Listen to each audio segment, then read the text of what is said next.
আল্লাহ কি আমাকে কোনোদিন মাফ করবেন? আমি চাই না কেউ অনুশোচনায় দগ্ধ এক জীবন যাপন করুক। আল্লাহ আমাদেরকে এ ধর্ম এই জন্য দান করেননি যে আমরা অতীতের ভুল নিয়েই পড়ে থাকব।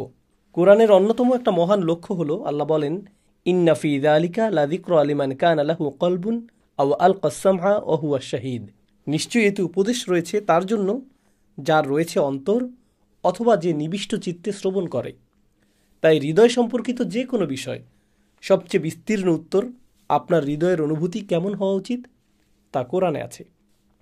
কোরআনের মতে কেউ যদি সমগ্র জীবন পাপ পঙ্কিলতায় কাটিয়ে দেয়, বিস্মৃতিতে কাটিয়ে দেয়, ভুল ত্রুটিতে কাটিয়ে দেয়, উপেক্ষায় কাটিয়ে দেয়, ইত্যাদি ইত্যাদি, আল্লাহ কি বলছেন যে এখন থেকে মৃত্যু পর্যন্ত বাকিটা জীবন তোমাকে অতীত জীবনের অনুশোচনায় জ্বলে পুড়ে কাটাতে হবে?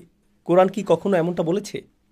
আল্লাহ তার সৃষ্টির অন্তঃকরণের সুরক্ষায় বেশি সংরক্ষণশীল সৃষ্টির নিজের চেয়েও। আমি নিজের অন্তরের প্রতি যতটা যত্নশীল, আল্লাহ আমার অন্তরের প্রতি তার চেয়েও বেশি যত্নশীল। এটা তো বুঝেন, তাই না? এখন আল্লাহ যদি আমার অতীতের কেয়ারলেস আচরণ এবং ভুলগুলো নিয়ে আমাকে লজ্জা না দিয়ে থাকেন, আমাকে অনুতপ্ত না করেন, তিনি শুধু চান একটা জিনিস। কি সেটা? তওবা করো এবং নিজেকে ঠিক করো, নিজেকে পরিশুদ্ধ করে নাও। এখন থেকে আর ওই ভুলগুলো করো না। কিন্তু এর পরেও তুমি হয়তো আবারও কোনো ভুল করে ফেলতে পারো। যদি এমনটা হয় তখন কি করবে? আবার তওবা করবে এবং নিজেকে ঠিক করে নিবে। যদি এটা করতে পারো তাহলে তোমাকে কিসের বোঝা আর বহন করে বেড়াতে হবে না? লজ্জা বা অপরাধ বোধের বোঝা। তোমাকে অনুশোচনায় দগ্ধ এক জীবনযাপন করতে হবে না। আল্লাহ মানুষকে সহজে ক্ষমা করে দেন। বস্তুত তিনি ক্ষমা করে দিতে দারুণ আগ্রহী।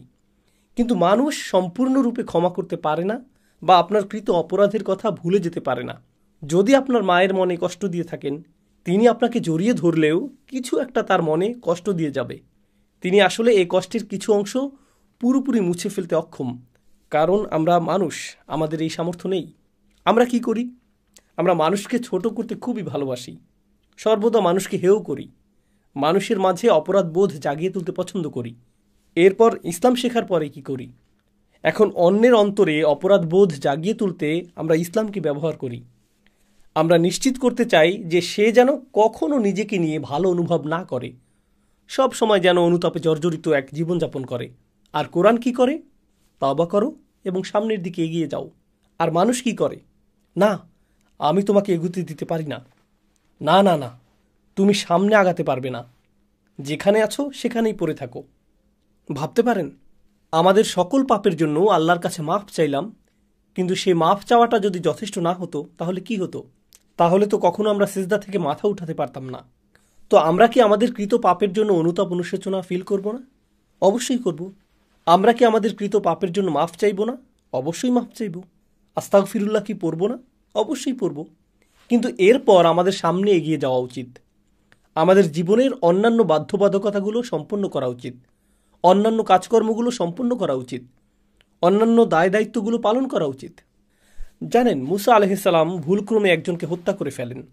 পরে তিনি যখন ফেরাউনকে চ্যালেঞ্জ করতে গেলেন, তখন ফেরাউন বলতে পারত, তুমি আমাকে কোনটা সঠিক কোনটা ভুল শেখাতে এসেছ?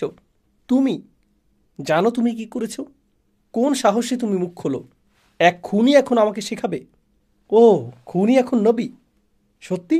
সঠিক ভুল শেখানোর মতো কোনো নৈতিক অবস্থান তোমার তো নেই, কারণ তুমি অতীতে একজনকে হত্যা করেছ। এটাই তো যুক্তি হওয়ার কথা। জানেন, ফেরাউন কিন্তু এমন যুক্তি দেখিয়েছিল। সে বলেছিল, তুমি তোমার কর্ম যা করার করেছ, তুমি বড় অকৃতজ্ঞ। এমন কৌশল কিন্তু অনেক শক্তিশালী, একজন মানুষের মনোবল সম্পূর্ণ ভেঙে দিতে পারে। তখন মুসা আলাইহিসসালাম বলতে পারতেন, আমার বিশাল এক অন্যায় আছে, আমার আসলে কিছু বলা উচিত না, মুখ খোলার মতো অবস্থানে আমি নেই। কিন্তু তিনি এমনটি বলেননি। তিনি তার অন্যায় স্বীকার করে নিলেন, কিন্তু শেষে বললেন, অতপর আমার রব আমাকে প্রজ্ঞা দান করলেন আর আমাকে করলেন রাসূলদের একজন। মানুষ কিন্তু এমন করে। তারা মনে করে পুণ্যবান মানুষের মনোভাব এমনই হওয়া উচিত, কোনো কিছু সম্পর্কে আমি কিছু বলার কে, আমার সবসময় মুখ বন্ধ রাখা উচিত। এই যুক্তিতে তো সবারই মুখ বন্ধ রাখা উচিত, কারণ সবার জীবনেই ভুল আছে, কারোই সত্য বলা উচিত নয়। দুনিয়াতে এমন কারো কি অস্তিত্ব আছে যার জীবনে কোনো পাপ নেই? তো আমাদের সবার চুপ থাকা উচিত, কারো কোনো দিন সঠিক কথা বলা উচিত না। এটা কি কোনো যুক্তি হলো? আল্লাহ তাআলা বড় বড় পাপগুলো সম্পূর্ণরূপে ক্ষমা করে দিতে পারেন, তার কাছে এটা কোনো ব্যাপারই না। তাই অন্যায় হয়ে গেলে অন্যায় স্বীকার করে নিন, তওবা করুন, নিজেকে ঠিক করে নিন, তারপর সামনে এগিয়ে যান।